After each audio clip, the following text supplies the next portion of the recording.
Oh no! What's up guys? Another day, another mini vlog. Hi mga B! It's me again, Chini. Heto ulit ako para mag-share tungkol sa kaganapan ng buhay ko. Naubusan na ako ng mga cup mga B, kaya naman nalika at samahan niyo akong pumunta ng palengke dito sa Plaridel. Time check, 10:30 AM.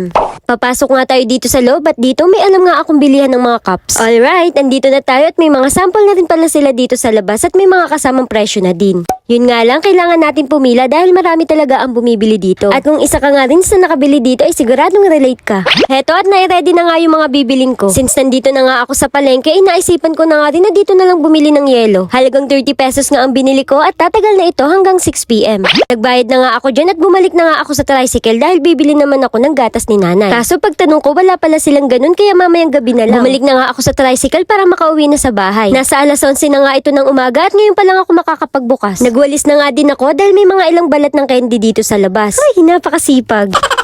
Heto at isa-isa ko nang ginagayak ang mga gamit na ko. Nung oras na baka maalaberde ang tinda. Ay, wag naman sana. Buko pandan nga ang bala kong itimpla ngayon at maglalagay din ako ng gulaman. Wala nga pala akong buko kaya gulaman na lang. Huwag kayong mag-alala, sinarapan ko naman ng timpla. Mga B, wag yun ang pansinin kung paling-paling ang pagkakahiwa ko. Bala ko din kasi itong tadtarin. Yummy! Siyempre, lalagyan ko na rin ng gatas para mas malinamnam. Habang nilalagyan ko nga ito ng gatas, naisip ko, what if ubi naman kaya ang itimpla ko? O diba, kinirir na talaga ang pagtitinda. Sa susunod, 2 flavors na. Ayan at may customer na ako, saktong-sakto at bagong timpla pa to. Mga B, kahit anong flavor po ang itinda ko, matik 5, 10 hanggang 15 pesos lang po ang mga presyo. Karaniwan mga bata po talaga ang mga mahilig sa ganito, ano? Oh, no, no, no, no. Pero dahil buko panda ng palamig for today's ganap, ay kahit mga matatanda ay bet lalo ito. Anyways, maliligo na nga ako at umaga pa lang naku, nanlilimahid na nga ako. Kaya ayun, maliligo na ako para naman maging fresh na. O diba, napakabilis lang tapos na agad ako. Heto at sinilip ko nga muna yung tinda ko kung okay pa ba. At dahil okay naman, lalabas na ako para alisin na yung payo. Ayan, malilim na dito sa labas. Tinawag ko nga yung ate ko dahil hindi ko abot yung pindutan. Uy, hirap talaga ng maliit, B.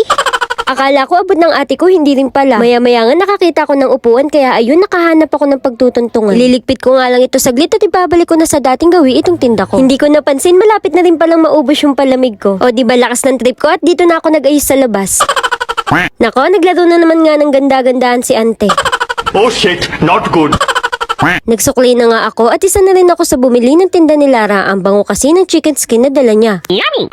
Hindi nga pala ako nakapaglaban nung nakaraang linggo. Kaya heto at tumami na yung mga labahin ko. Pero sa ngayon, bala ko lang itong ipalondry. Bigla kasi akong nagkaroon ng dalaw at unti-unti nga kumikirot ang puson ko. Hindi lang talaga halata. Nung nabaliktad ko na nga lahat ng marumi ko, ay nilagay ko na nga sa basket para madala na sa laundryhan. Kaso bigla akong nahiya kaya ayun, binalik ko na para tiklupin muna. Wala lang, naisip ko lang na tiklupin nga muna para mas maayos ibigay. O diba, good person talaga sa part na ito. Habang inaasikaso ko nga ito ay may biglang bumili nga sa akin. Nag-refill nga ako ng malaking yelo kaya ayun dito ko muna siya kinuha. Naku, ito nga yung problema kapag dito kumukuha may tumutulog. Kaya di ba madalas nakikita nyo sa vlog ko ay sinasalo ko pa. Anyways, nilabas ko na nga yung mga marumi ko at maghahanap ako ng katulong para buhatin itong basket. Buti na lang willing si Porong na tulungan ako para dalhin sa kanto. Hindi ko nga expect na maraming bata pa ang magpipresenta na sila na nga raw ang magbubuhat. Ay sa malang malaking baso talaga yung bibigay ko dito kapag bumili ng palamig. Habang naglalakad nga kami dito, napansin ko mahuhulog na pala yung panty ko. Ay, este damit ko. Oh no.